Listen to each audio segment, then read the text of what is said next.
예수께서 무리를 보시고 산에 올라가 앉으시니 제자들이 나온지라. 심령이 가난한 자는 복이 있나니 천국이 저희 것이며, 온유한 자는 복이 있나니 저희가 땅을 기업으로 받을 것이며,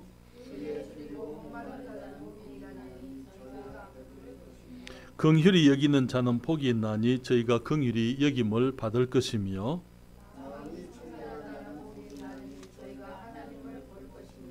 화평케 하는 자는 복이 있나니 저희가 하나님의 아들이라 일컬음을 받을 것이며,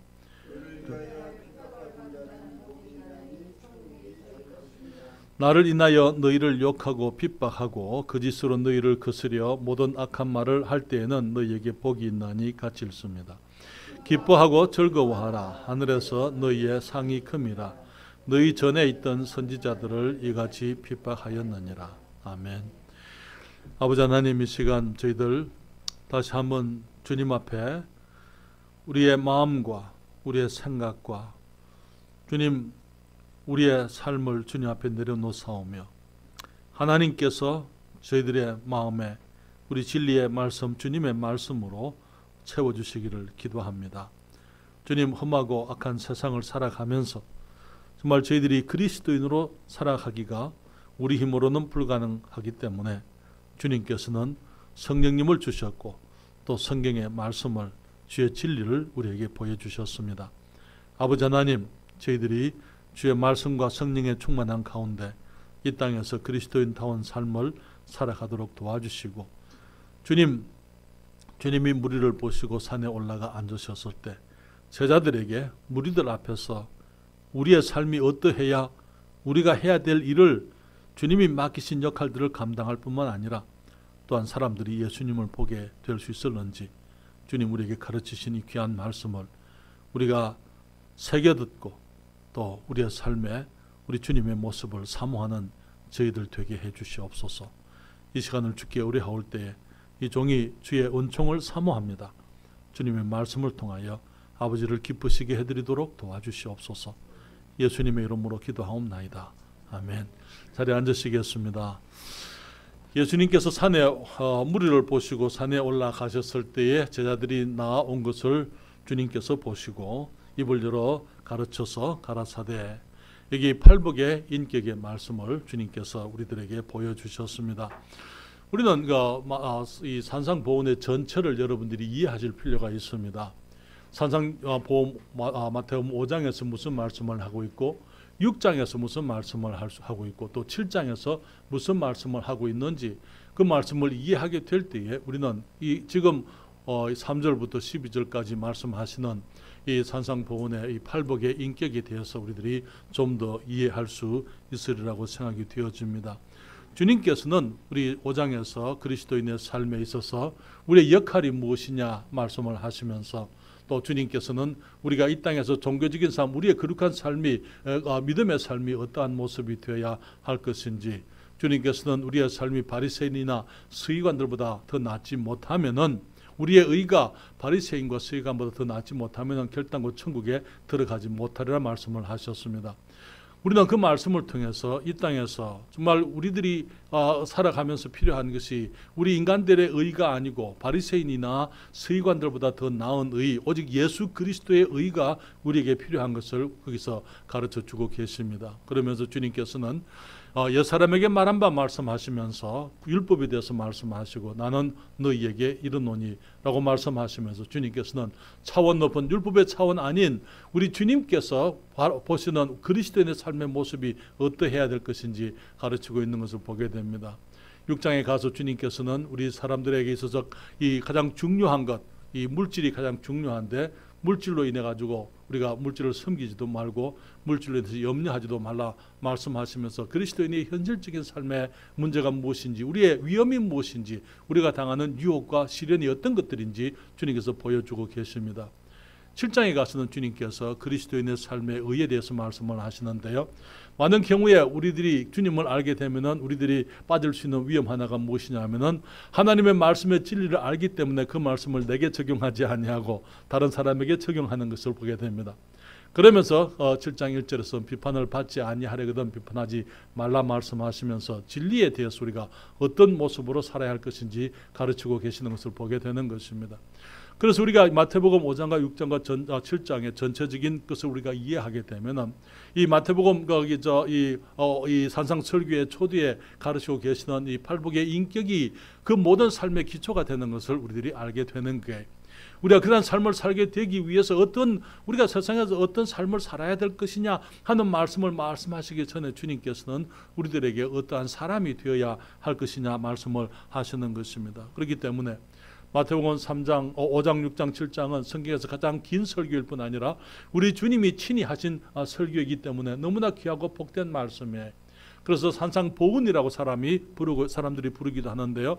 이 산상보훈에서는 엄청난 깊이의 진리의 강이 흐르고 있는 것을 우리가 발견하게 됩니다.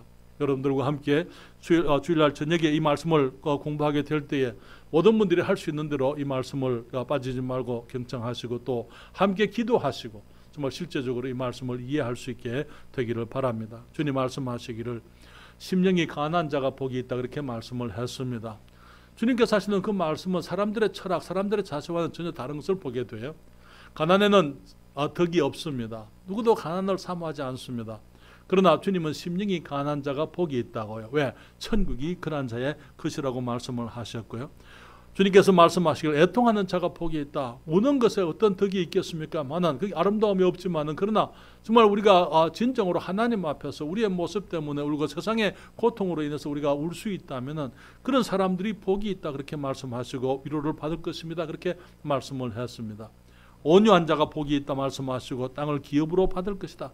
자기 주장을 하고 추구하고 쟁취하고 싸우고 다투고 그러한 삶에서부터 우리가 무엇을 얻는 것이 아니고 우리가 온유할 때에 하나님의 앞에서 우리가 공손한 마음을 가지고 주님께 모든 것을 의뢰하고 나의 이 가지고 있는 이 강한 욕구들을 다스릴 수 있을 때에 주님께서는 그런 사람들이 복이 있다 이렇게 말씀을 하셨습니다. 의에 줄이고 목마른 자가 복이 있다고 지난주에 우리가 얘기했는데요. 배가 부르게 될 배부를 것이며 정말 그 배부른 삶은 남 육체적으로 신체로 배가 부른 그건 아니고 우리의 삶에 있는 참된 만족과 행복 그것을 얻을 수 있는 방법은 그것을 추구하는 것이 아니고 정말 의에 줄이고 목마른 사람 다시 말하면 더 높은 차원의 가치 이 땅의 가치가 아니고 하나님 앞에서 영적인 가치를 추구하게 될 때에 하나님과의 바른 관계를 사모하는 사람들이 그런 사람들이 배가 부른 삶 만족하는 삶 행복한 삶을 살아갈 수가 있다. 정말 죄에서부터 해방되고 벗어나기 위해서 애쓰는 사람들 거룩함과 의로운 삶을 사모하는 사람들이 복이 있다 말씀을 하시고 그런 사람들이 우리 주님 예수 그리스도를 닮아가게 될 것이다 하는 것을 우리가 함께 생각을 했습니다. 오늘은 긍휼히 여기는 자가 복이 있다 말씀을 하셨는데요. 주님 말씀하시기를 저희가 긍휼히 여김을 받을 것이며 그렇게 말씀을 했습니다. 먼저 우리는 긍휼이 무슨 뜻인지 함께 생각해 볼 필요가 있습니다. 긍휼, 이 불쌍히 여긴다는 뜻이지요. 사람들에 대해서 사람들을 불쌍히 여긴다는 것, 긍휼이라는 말의 의미가 무엇입니까? 첫째로 그것은 죄나 불의를 묻고 하는 것이 아닙니다. 많은 사람들이 좋다 그럴 때에 그것을 사람들이 잘못된 것을 봐도 그것을 묵과하고 참아주고 그냥 넘겨주면은 사람이 좋은 사람인 줄로 사람들이 생각을 합니다. 그런데 많은 경우에 우리가 생각하는 것은요. 사람들의 연약함이 그것은 정말 이 잘못된 것을 보고 잘못됐다라고 얘기하지 못하는 것은 그것은 비겁한 거예요, 사실은. 그러나 마치 그것을 사람이 좋아서 그러는 줄로 그렇게 사람들이 착각하는 것을 보게 됩니다. 이 범법을 묵과하는 것 그것은 결코 이 선한 자세가 아니에요. 범죄한 사람에 대해서 가지는 잘못된 자세들이 있는데 범죄한 사람의 죄를 지적하면은 못된 사람이라 생각하는 거예요. 그렇죠. 그래서 검사들이 맨날 욕먹는 거예요. 그렇죠. 죄를 지은 사람들을 죄를 지었다고 얘기하게 되면 죄를 지었다고 말하는 그 사람이 잘못된 사람이. 무조건 덮어주면 좋은 사람이라 생각을 합니다. 저는 여러분 죄와 불의에 대해서 이러한 자세 정말 이런 관용의 자세 무조건 괜찮다라고 하는 이런 자세 이런 것들이 사회를 타락하게 하고 사회가 부패하게 만드는 것을 보게 되는 것입니다. 전에는 결혼을 하지 않고 사는 것이 죄였더랬어요. 요즘은 보통으로 있을 수 있는 것으로 생각합니다. 죄에 대한 유연한 자세, 묵인과 용인이 가져온 결과예요. 한때는 그런 것이 잘못됐다고 강단에서도 얘기했더랬어요. 요즘은 그 강단에서 그렇게 말하지를 않는 것 같습니다. 왜냐하면 그런 일들이 너무 흔해지니까, 이제 모든 사람들이 다 걸리니까 그냥 거기 강단에서까지 그런 말들이 사라져 버리는 것을 보게 됩니다. 뿐만 아니라 강단에 선 사람들 가운데서도 보게 되면은 이혼을 한 집사들이라든지 이혼을 한 목사라든지 심지어는 동성애 목사까지 교회 안에 그리고 강단에 많이 있는 것을 보게 됩니다. 그러면서 사람들은 말하기를 하나님의 사랑이시기 때문에, 하나님께서는 우리가 서로 사랑하기를 원하기 때문에 모두를 포용해야 하니까, 그래서 죄는 미워하지만은 죄인은 용서해야 하니까 라고 얘기하면서 죄인을 용납하면서 죄까지도 용인해버리는 세상이 되어버리고 만 것입니다. 사람들은 적당하게 살지 않으면 인정이 없다고 책망을 합니다. 그렇죠. 예를 들어서 한 군인 아저씨가 휴가를 나와서 술에 취했어요. 비틀비틀 길 가다가 헌병에게 붙잡혔습니다. 어떻게 합니까? 헌병에게 술 취해서 군인이 잡혔으면 당연히 끌려가야 되잖아요. 예, 그런데 주위에 있던 다른 사람들이 헌병을 보고 말리는 거예요. 좀 봐주세요. 휴가 나왔잖아요.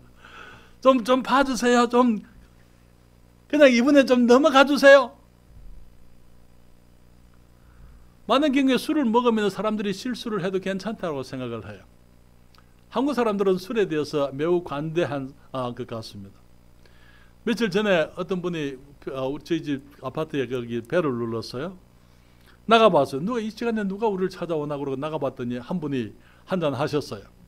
그래가지고는 이 집이 무슨 자기 집이 아니냐 뭐 이렇게 무슨 어딜 찾는지 잘 모르겠어요. 아니라고 하니까 이제 그분이 그냥 돌아갔습니다. 조금 있으니까 밖에서 문을 차는 거예요, 이 사람이. 우리 아파트 문을 발로 차는 거예요. 나가보니까 이 사람, 그 사람이 자기 아파트를 찾지를 못해가지고 문을 안 열어준다고 발로 거기 차고 있었어요. 술 먹었으니까 그럴 수 있는 거죠, 그렇죠? 술 먹었으니까 그렇게 해도 괜찮죠. 물론 제가 그분을 어떻게 했다는 건 아니고요. 우리 한국 사람들이 죄에 대해서 지적하고 책망하고 따지고 그런 것까지 지나치게 너무 깐깐하게 그런 말을 듣습니다. 죄는 봐주는 것이고 눈 감아주는 것이고 못 본 척하는 것이고 모른 척해야 하는 것인 것처럼 그렇게 얘기를 하는 것입니다.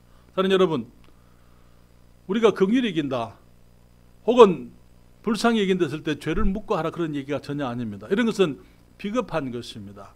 그것은 이 불의를 용납하는 죄인 것입니다. 미국에도 여러분 잘 믿으시는지 모르지만 미국에도 거지들이 많습니다. 미국에도 거지들이 많아요. 가끔 보면은 이제 거리에서 깡통 하나 놓고 동냥하는 분들이 있어요.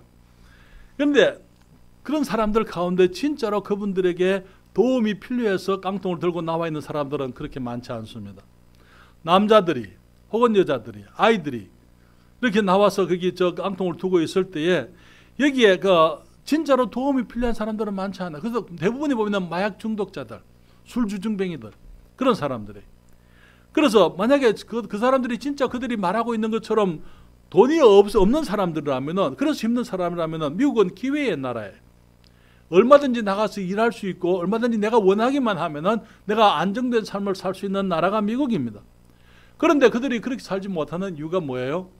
말씀드린 것처럼 마약에 중독되어 있고 술에 중독되어 있고 도박에 중독되어져 있고 그런 것에 빠져 있기 때문에 그들이 제대로 일을 하지 않는 게, 그 사람들이 가장 쉽게 돈을 벌 수 있는 그들의 도박 자금이나 그들의 마약 이 술 마시는 그 돈들을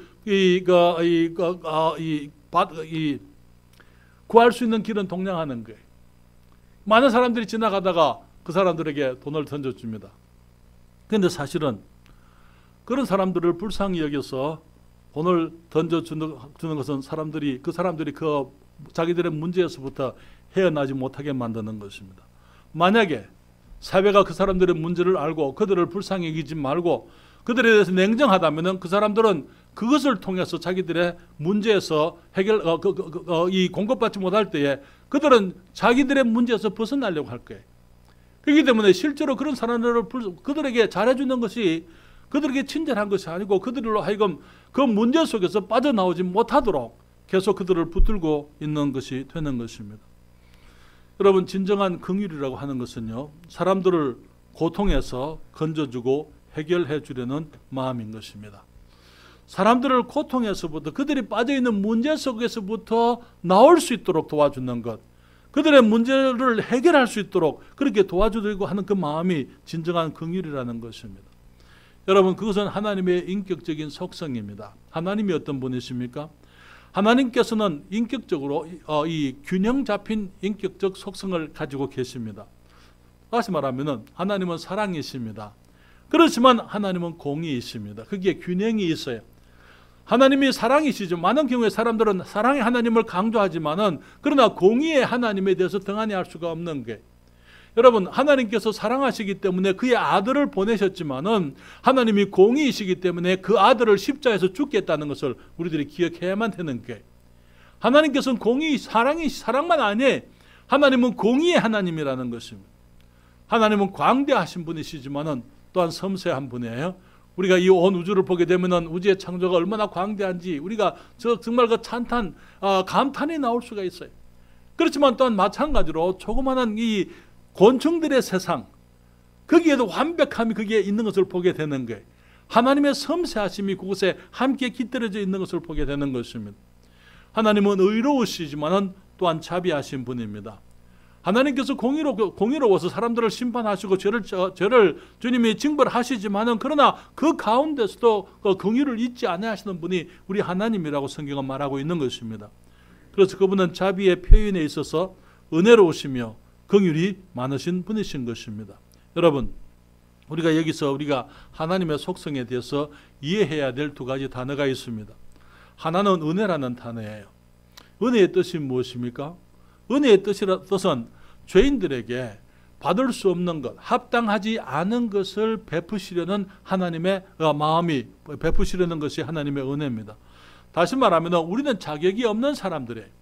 하나님의 은혜는 우리가 자격이 없음에도 불구하고 하나님의 축복을 누리게 하시려고 주님이 애를 쓰시는 것, 그것이 하나님의 은혜인 것입니다. 우리 힘으로 안 되기 때문에 하나님께서 우리에게 자격이 없는 축복을 주시는 것, 그것이 은혜인데요, 우리가 믿을 때에 죄를 용서하시는 것이 하나님의 은혜입니다. 우리의 죄를 용서하시고 우리를 의롭다 하시는 것, 그것이 하나님의 은혜예요. 우리는 천국에 갈 수 있는 자격이 없는 사람들입니다. 그렇지만 주님께서 우리에게 예수 그리스도를 믿을 때에 하나님의 자녀가 되게 해주시는 것, 그래서 주님의 나라, 천국의 백성이 되게 하시는 것이 주님의 은혜라는 것이죠. 그렇기 때문에 은혜라는 것은 내가 받을 자격이 없음에도 불구하고 주님께서 주시는 주님의 은총이다, 그렇게 얘기한다면 또 한 가지는 긍휼이라는 단어입니다. 긍휼이라는 것은 내가 당연히 받아야 할 것을 주지 않으시는 것을 긍휼이라 그렇게 얘기하는 것입니다. 우리 사람들이 당연히 받아야 될 것은 죄의 심판입니다. 하나님께서 죄의 심판을 주지 않으려고 하시는 거예요. 왜냐하면 죄의 심판이 너무나 무서운 것이기 때문에 주님 우리를 불쌍히 여기시는 것입니다.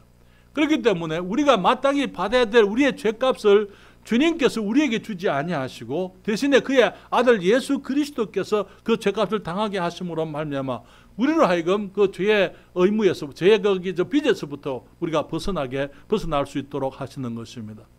우리에게 죄의 형벌 당연한 것이죠. 형벌과 고통과 방향과 혼돈이 다 죄의 결과입니다. 그래서 우리를 불쌍히 여기시는 하나님의 마음이 우리가 당연히 받아야 될 것을 면해 주시려고 하는, 그래서 그것을 안타까워하는 주님의 마음이 긍휼이다, 그렇게 얘기할 수가 있는 것입니다. 긍휼이라는 그 단어를 이 히브리어에서는 체세드라 그렇게 얘기하는데요, 이 체세드라는 그 단어의 뜻은 다른 사람의 피부 속으로 잠입할 수 있는 능력이다, 그런 의미를 가지고 있습니다. 다시 말하면은 다른 사람의 삶 속에 들어가서 그 사람의 눈으로 그 사람의 문제를 보고 그 사람의 피부로 그 사람의 아픔을 느끼고 그 사람의 생각으로 그 사람의 형편을 헤아릴 수 있는 그런 능력을 의미하는 것입니다. 그 말을 다른 말로 동정이다 혹은 동일시다 그렇게 얘기를 하는데요. 우리 하나님께서 죄인과 자신을 동일시하려는 한 주님의 마음인 것이죠. 그래서 주님께서 사람이 되어서 우리와 같은 피부를 입으시고 몸을 가지시고 우리의 세상에 오셔서 우리가 보는 눈으로 세상을 보시고 우리가 가진 피부로 세상을 느끼시고 주님께서 우리의 고통을 주님께서 함께 고통하셨던 것을 우리가 성경에서 배우게 되는 것입니다. 하나님이 우리를 긍휼히 여기셨기 때문에 주님이 사람이 되어 오셔서 우리의 문제를 친히 해결해 주시려고 했던 것이죠. 그래서 긍휼이라고 하는 것은 죄로 인한 우리의 비참함을 해결해 주시려는 하나님의 열정이다 그렇게 말씀을 드릴 수가 있습니다. 죄로 인한 우리의 비참함을 해결해 주시려는 하나님의 열정이다 그렇게 말할 수가 있는 거죠. 고통하는 사람에 대한 동정심, 불쌍히 여기는 마음과 그것을 해결해 주려는 마음, 그 행동. 여러분 누가복음 10장으로 가십시다. 누가복음 10장 25절부터 37절까지 거기에 선한 사마리아인의 이야기가 나옵니다. 누가복음 10장 25절부터 37절입니다.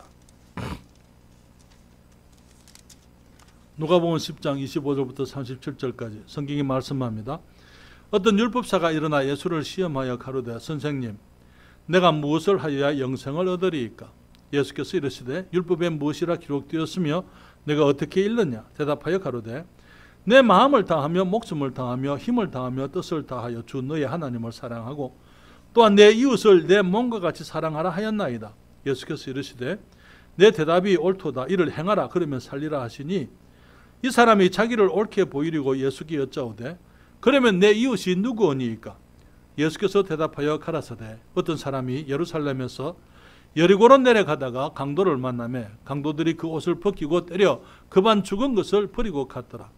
마침 한 제사장이 그 길로 내려가다가 그를 보고 피하여 지나가고 또 이와 같이 한 레위인도 그곳에 이르러 그를 보고 피하여 지나가되 어떤 사마리아인은 여행하는 중 거기 이르러 그를 보고 불쌍히 여겨 가까이 가서 기름과 포도주를 그 상처에 붓고 싸매고 자기 짐승에 태워 주막으로 데리고 가서 돌보아주고 이튿날에 데나리온 둘을 내어 주막 주인에게 주며 가로되 이 사람을 돌보아주라. 부비가 더 들면 내가 돌아올 때에 갚으리라 하였으니 내 의견에는 이 세 사람 중에 누가 강도 만난 자의 이웃이 되겠느냐? 가로되 자비를 베푼 자니이다. 예수께서 이르시되 가서 너도 이와 같이 하라 하시니라. 한 율법사가 예수님께 나와서 내가 어떻게 하면 영생을 얻겠습니까? 그렇게 물었습니다. 주님 말씀하시기를 네가 율법사니까 성경을 알지 않느냐? 성경이 뭐라고 얘기했느냐? 그는 말하기를 여기에 내 마음을 다하며 목숨을 다하며 힘을 다하며 뜻을 다하여 주 너의 하나님을 사랑하고 또한 내 이웃을 내 몸과 같이 사랑하라 하였습니다. 예수님 말씀하시기를 내 말이 옳다. 이를 행하라. 그러면 살리라. 그때 이 율법사가 한 질문을 보세요. 29절에 이 사람이 자기를 옳게 보이려고 예수께 여짜오되 그러면 내 이웃이 누구오니까? 그는 하나님은 잘 아는 사람이었던 것 같아요. 그렇죠? 하나님을 사랑하고 이웃을 사랑하라 그랬을 때에 예수님께서 그래 그 말이 맞으니까 그렇게 행하라 그렇게 주님이 말씀할 때에 그가 말하기를 그러면 내 이웃이 누굽니까? 하나님 사랑하는 것은 내가 잘 압니다. 마음을 다하고 뜻을 다하고 목숨을 다하고 힘을 다하여 내가 하나님을 사랑하는 것 그것은 문제가 없습니다. 그렇지만 그러면 내가 내 몸과 같이 사랑해야 될 내 이웃이 누굽니까? 그는 그렇게 예수님께 질문을 했던 것입니다. 예수님께서 그에게 선한 사마리아인의 얘기를 주님이 해주셨습니다. 세 사람이 이 예루살렘에서 여리고로 가다가 강도 만났습니다. 그런데 이것을 많은 사람들이 비유라고 이렇게 얘기하는데요. 어쩌면 실화라고 생각이 됩니다. 왜냐하면 한 사람이 예루살렘에서 여리고로 가다가 강도를 만나며 그렇게 얘기했어요. 그래서 강도들이 그 옷을 벗기고 때려 급한 죽은 것을 버리고 그 다음에 갔다고 하자가 아니고 갔더라. 그렇게 주님이 말씀을 하고 있는 것입니다. 한 제사장이 그 길로 내려가다가 그를 보고 피하여 지나가고 레위인도 그곳에 이르러 그를 보고 피하여 지나가지만은 사마리아인이 여행 중에 사마리아 사람이라고 주님이 말씀을 하셨어요. 그냥 어떤 유대인, 레위 같으면 어떤 다른 사람이 그렇게 말씀했을 수도 있을 겁니다. 그러나 주님께서는 한 사마리아 사람이 여행하는 중에 거기 이르러 그를 보고 불쌍히 여겼다 그렇게 말하고 있습니다. 여기에 주님이 말씀하시는 의도는요, 율법사가 말하기를 내 이웃이 누굽니까? 그렇게 물었어요. 예수님께서 말씀하시기를 36절에 내 의견에는 이 세 사람 중에 누가 강도 만난 자의 이웃이 되겠느냐. 이웃이 필요한 사람은 율법사가 아니에요. 율법사는 이웃이 필요한 사람이 아닙니다. 강도 만난 사람이 지금 이웃이 필요한 거예요. 그렇기 때문에 내 이웃이 누구냐가 아니고 정말 그 강도 만나서 쓰러져 있는 그 사람의 이웃이 되어야 될 사람이 누구냐라고 우리가 주님께서 우리에게 말씀을 하고 계시는 것입니다. 제사장 그냥 지나갔어요. 레위인 둘 다 하나님을 안다는 사람들, 하나님을 섬긴다고 하는 사람들이었더랬어요. 그러나 그 사람들이 하나님은 섬겼지만은 그러나 사람은 사랑하는 것은 그들이 하지 못했던 것을 보게 되는 것입니다. 사마리아 사람이 그 사람의 비참함을 보았더랬어요. 그도 그냥 지나갈 수도 있어요. 왜냐하면 여러분 우리가 성경을 알게 되면은 사마리아 사람과 유대인들 사이에는 골이 깊어요. 그들에게는 관계가 소원한 사람들입니다. 왜냐하면은 유대인들은 사마리아 사람들을 늘 경멸해 왔더랬어요. 우리가 성경을 통해서 이스라엘 역사 가운데서 보게 되면은 이스라엘이 이제 아시리아에서 멸망당했을 때에 아시리아 왕이 거기에 있던 이스라엘 사람들을 다 끄집어내고 가난한 사람들만 거기 남겨두면서 이방인들이 그곳에 와서 함께 생활하게 했더랬어요. 그렇기 때문에 이 사마리아 사람들은 순수한 유대 혈통의 사람들이 아니었더랬습니다. 이방인들과 피가 섞인 사람들이었어요. 그렇기 때문에 이 유대인들이 그 사람들을 경멸히 이기며 함께 지내지도 않았더랬어요. 여러분 요한복음 4장에 보게 되면 예수님이 사마리아 수가성에 우물 곁으로 가셨잖아요. 그렇죠? 한 여인에게 주님이 물 달라 그랬을 때 그때 그 여인이 말하기를 당신은 유대인으로서 사마리아 여자인 나에게 물을 달라 하십니까? 왜냐하면 유대인들과 사마리아 사람은 서로 상종을 안 했더랬어요. 그렇기 때문에 여기에 강도 맞는 그 사람을 제사장이 그냥 지나갔습니다. 레위인이 지나갔습니다. 그렇다면은 이 사마리아 사람은 더더욱 그냥 지나갈 수도 있는 사람이었어요. 그렇지만 그가 그 강도 만난 사람, 내가 누구냐, 저 사람과의 어떤 관계 그런 것보다도 지금 그 사람이 강도를 당해서 맞아서 지금 반 죽었어요. 그래서 길에 그냥 벌거벗은 채로 버려져 있습니다. 그러니까 그 사람 순수하게 그 사람을 생각을 해서 그를 돕기 위해서 가까이 갔던 것이죠. 그게 기름을 부어줍니다. 포도주를 그 상수에 붓고 싸매고 자기 짐승에게 태워서 주막에 데려가 줍니다. 그러면서 이제 주막 주인에게 그 다음날 떠나면서 데나리온 둘을 자기 돈을 지불해 가면서 그 사람을 돌봐 줄 것을 부탁을 했던 것을 보게 되는 것입니다. 사랑하는 여러분, 사람들의 고통을 보고 그 고통을 해결해 주려는 열정, 수고, 그 희생, 그런 것을 긍휼이라 그렇게 얘기하는 것입니다. 우리는 긍휼의 대표적인 예를 십자가에서 볼 수가 있습니다. 여기 성경은 말씀하시기를 디도서 3장 4절 5절에 우리 구주 하나님의 자비와 사람 사랑하심을 나타내실 때 우리를 구원하시되 우리의 행한 바 의로운 행위로 말미암지 아니하고 오직 그의 긍휼하심을 조차 중생의 시선과 성령의 새롭게 하심으로 하셨나니, 주님께서 사람들에게 자비와 사람 사랑하심을 나타내실 때에 우리의 행한 바 의로운 행위로 말미암지 않고 오직 그의 긍휼하심을 쫓아서 중생의 시선과 성령의 새롭게 하심으로 하셨다고 말씀을 했습니다. 로마서 5장 8절에 주님 뭐라고 말씀하십니까? 로마서 5장 8절에 주님 말씀하시기를 우리가 아직 죄인 되었을 때에 그리스도께서 우리를 위하여 죽으심으로 하나님께서 우리에게 대한 자기의 사랑을 확정하셨느니라. 주님이 우리를 사랑하신다는 그 말씀을 그냥 말로만 하신 것 아니고 주님이 그것을 확정하셨는데 어떻게? 우리가 아직 죄인 되었을 때, 그래서 심판을 받아야 되고 우리가 죄의 고통 가운데서 멸망해야 될 그때에 우리의 문제를 위해서 그의 아들 예수 그리스도를 보내셔서 그분이 십자가에서 우리 대신에 심판을 받으시고 죽으시게 된 것, 그것이 하나님의 긍휼이요 주님의 사랑의 표현이라 그렇게 말씀을 하고 있는 것입니다. 예수님께서 우리를 긍휼히 여기셔서 우리의 피부 속으로 들어오셨습니다. 여러분, 예수님에게 주어진 이름들 중에 하나가 임마누엘이에요. 임마누엘이란 말 뜻이 무엇입니까? 우리와 함께 하시는 하나님, 우리와 함께 계시는 하나님, 하나님께서 우리와 함께 우리의 모습으로 오셔서 우리 가운데 계신다, 그렇게 말씀을 하고 있는 것입니다. 그분이 여자에게 나셨습니다. 우리와 같은 사람이 되셨어요. 우리의 고통, 우리의 문제, 어려움, 갈등, 고민, 연약함을 주님이 다 보셨고 경험하셨더랬어요. 우리의 눈으로 그 모든 것을 보시고 우리의 피부로 모든 것을 느끼시고 우리의 아픔을 주님께서 나누셨던 것, 공유하셨던 것입니다. 우리의 죄를 불쌍히 여기시고 우리의 죽음을 주님이 죽으셔야만 했던 것입니다. 그리고 우리의 죄의 해결, 주님께서 친히 그것을 모색하셨더랬어요. 주님이 죽으실 때 말씀하셨어요. 아버지여, 저들의 죄를 용서하여 주옵소서. 저들이 하는 것이 무엇인지 알지 못함이니이다. 죽는 그 순간까지도 정말 예수님의 그 사랑, 주님의 마음을 알지 못해서 주님을 향하여 그 욕하고 정말 그 모욕하는 그 사람들을 향하여 주님께서 그들의 아픔을 주님께서 해결하시려고 주님이 노력하셨던 것을 보게 되는 것입니다. 긍휼은 죄인과 자신을 동일시할 뿐만 아니라 그의 문제를, 그 죄 문제를 해결해 주려는 나의 노력이, 우리 인간적인, 이제 우리가 우리의 삶 속에서 이것을 적용하게 될 때에 정말 어떤 사람이 내게 죄를 지었을 때에 내가 그 사람이 어떤 죄를 짓기 때문에 밉지만은 그러나 그를 불쌍히 여길 수 있는 마음이, 내게 범죄한 사람을 불쌍히 여길 수 있고, 왜? 그 사람이 고통을 당할 것이고 그 사람이 죄를 범했기 때문에 죄를 범한 그 사람을 불쌍히 여길 수 있는 그런 마음인 것입니다. 왜냐하면 하나님이 살아 계십니까?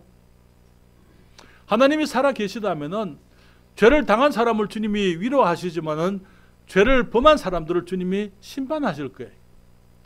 그렇기 때문에 정말 내게 죄를 범한 사람이라 하더라도 그 사람이 하나님의 심판 아래 있다는 것을 우리가 깨달아야만 되는 거죠. 그렇기 때문에 그를 불쌍히 여길 수가 있고 하나님께서 그를 긍휼히 여기시기를 우리가 기도할 수 있는 것입니다. 이런 사람들은 내게 죄를 지은 사람들을 용서할 수 있습니다.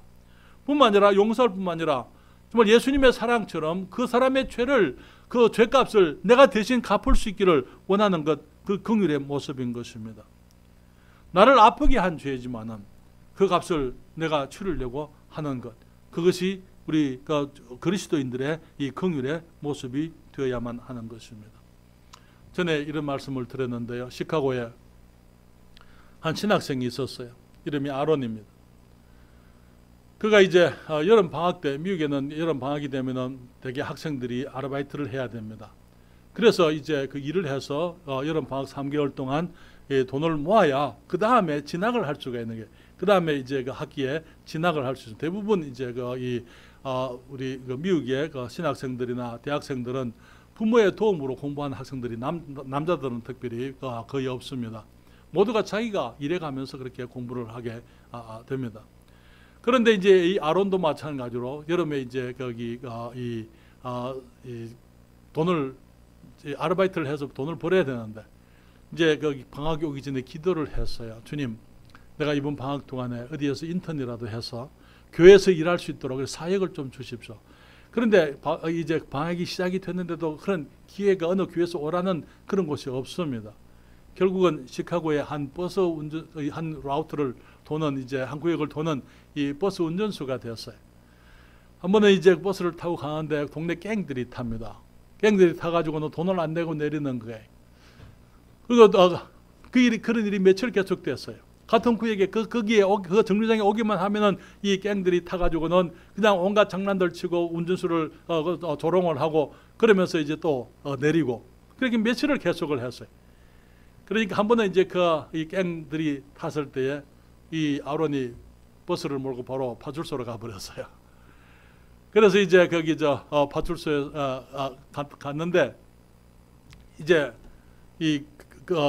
거기서 이제 이 경찰들이 갱들을 훈계를 하고 그냥 보내준 거예요. 그 다음날 아론이 버스를 운전하는데 그 갱들이 다시 탔습니다. 그러고는 이 갱을 아론을 실컷 두드려 패버렸어요. 파출소에 데려갔으니까. 그래서 이 병원에 갔습니다. 누워 있습니다. 하나님께 대한 원망이 지금 마음에 솟아오르는 거예요. 주님, 내가 방학 동안에 내가 사역할 수 있는 기회를 주시라고, 어디 인터넷을 할 수 있도록 해주시라고 그렇게 했는데 주님 내게 왜 이러십니까? 마음에 그냥 이 선뿌리를 가지고 주님을 원망하고 있었더랬어요. 경찰들이 그 갱들을 붙잡았습니다. 재판을 하는 거예요. 출석을 했습니다. 이제 저쪽에는 이 갱 아이들이, 거기에 깡패 아이들이, 갱 아이들이 있고, 여기 지금 이제 아론이 피해자로서 이제 그곳에 출석을 했어요. 그 아이들이 지금 이 아론을 향해서 눈에 쌍심지를 켜고 보고 있는 거예요. 갑자기 아론의 마음에서 그들을 향한 불쌍한 마음이 생겼어요.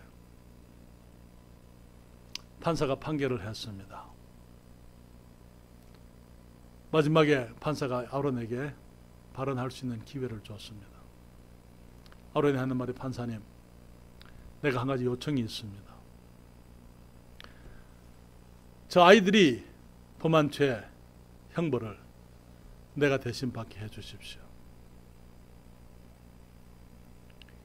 그 아이들이 다 깜짝 놀랐어요. 판사도 놀라서 모든 방청객이 다 놀래버렸어요.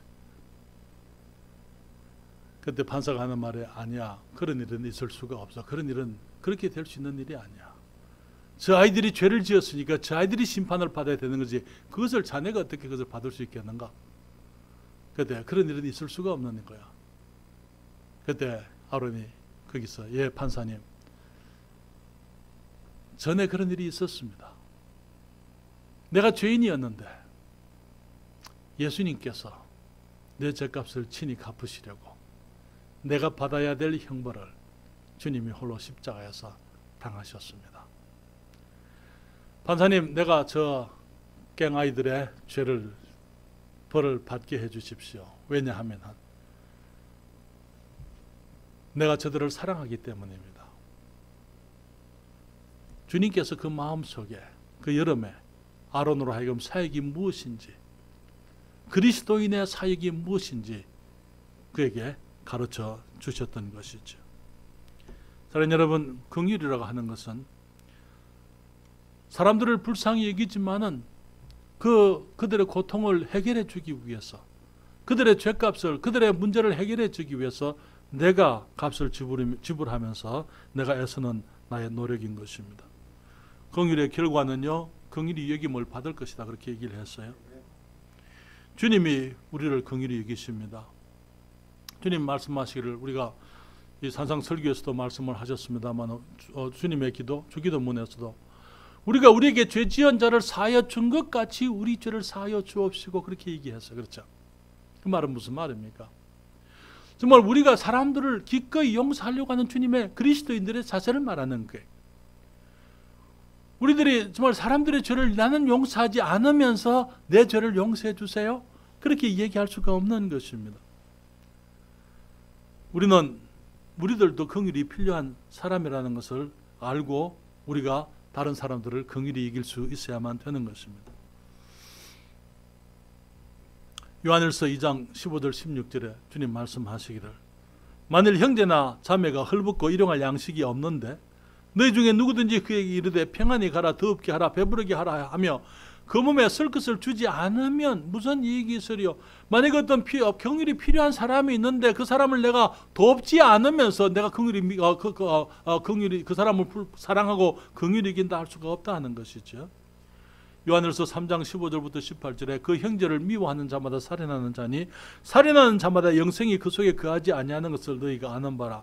그가 예수님이 우리를 위하여 목숨을 버리셨으니 우리가 이로써 사랑을 알고 우리도 형제들을 위하여 목숨을 버리는 것이 마땅하니라. 누가 이 세상 재물을 가지고 형제의 궁핍함을 보고도 도와줄 마음을 막으면 하나님의 사랑이 어찌 그 속에 거할까 보냐. 자녀들아, 우리가 말과 혀로만 사랑하지 말고 오직 행함과 진실함으로 하자. 주님께서는 우리가 사람들을 불쌍히 여길 수 있기를 원합니다. 그리고 정말 그들의 이 어려움들을 내가 해결해 주기를 노력하는 것, 그것이 우리 주님 예수 그리스도의 형상을 닮아가는 것입니다.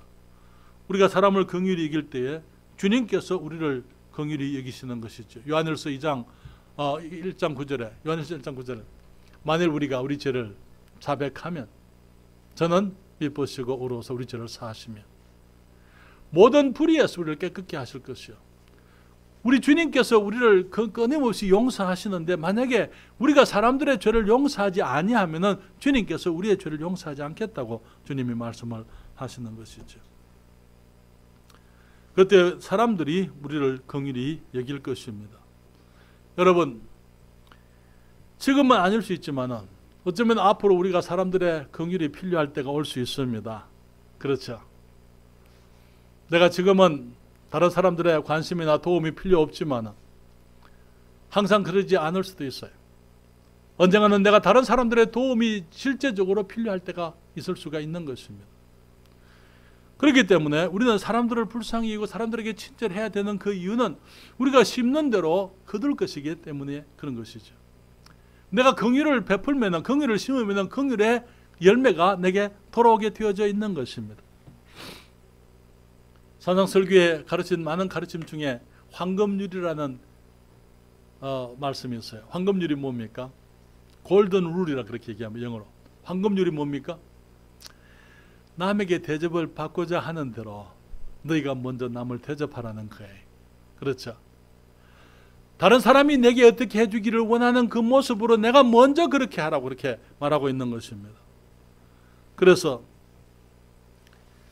우리 주님께서 우리를 긍휼히 여기실 것이지만은 또한 사람들이 우리를 긍휼히 여길 것입니다. 그런데 우리 주님께서 우리를 긍휼히 여기실 때에 우리가 주님께서 우리의 긍휼을 따라 우리에게 긍휼을 베푸실 것이라는 것을 우리가 기억할 필요가 있는 것입니다.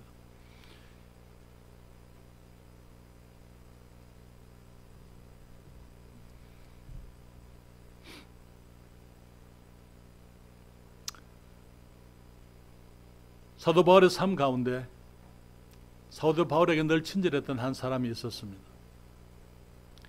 오네시보로라는 사람이에요. 주님 말씀하시기를 아시아에 있는 모든 사람이 바울을 버린 이 일을 네가 아나니?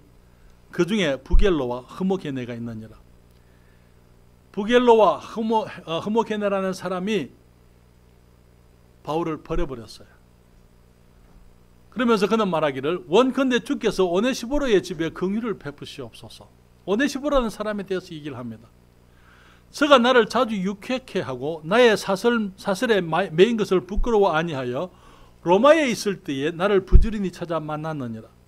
원컨대 주께서 저로 하여금 그날에 주의 긍휼을 얻게 하여 주옵소서. 또 저가 에베소에서 얼마만큼 나를 섬긴 것을 네가 잘 아느니라. 하나님의 사람 바울에게 주위에 많은 사람들이 있었지만 모든 사람들이 바울을 사랑했던 것 아니에요. 어떤 사람들은 바울을 이용하고 한때 쫓았지만 많은 사람들이 떠나가기도 하고 바울의 마음에 상처를 내고 또 배신하기도 했던 것을 보게 되는 것입니다. 그렇지만 오네시보로라는 사람은 이 바울이 로마의 옥중에 있을 때에 자주 찾아갔다. 그래서 그 마음을 유쾌하게 했다. 부지런히 나를 찾아 만났느니라. 바울이 기도하기를 주께서 저로 하여금 그날에 주의 긍휼을 얻게 하여 주옵소서. 사랑하는 여러분, 우리 주님께서 긍휼히 여기는 사람들에게 긍휼을 베푸실 것이다 그렇게 말씀을 했습니다. 긍휼이라는 것은 죄와 불의를 묻고 하는 것이 아닙니다. 범죄한 사람들이 그 범죄한 것으로 인해서 그들이 고통당할 것을 우리가 그것을 불쌍히 여기는 거예요. 그리고 그 문제를 내가 해결해 주려고 하는 그런 노력인 것입니다. 그것이 우리 주님께서 우리를 위해서 하신 일이고 또 우리가 다른 사람들에 대해서도 그와 같이 해야 될 줄 믿습니다. 기도하겠습니다.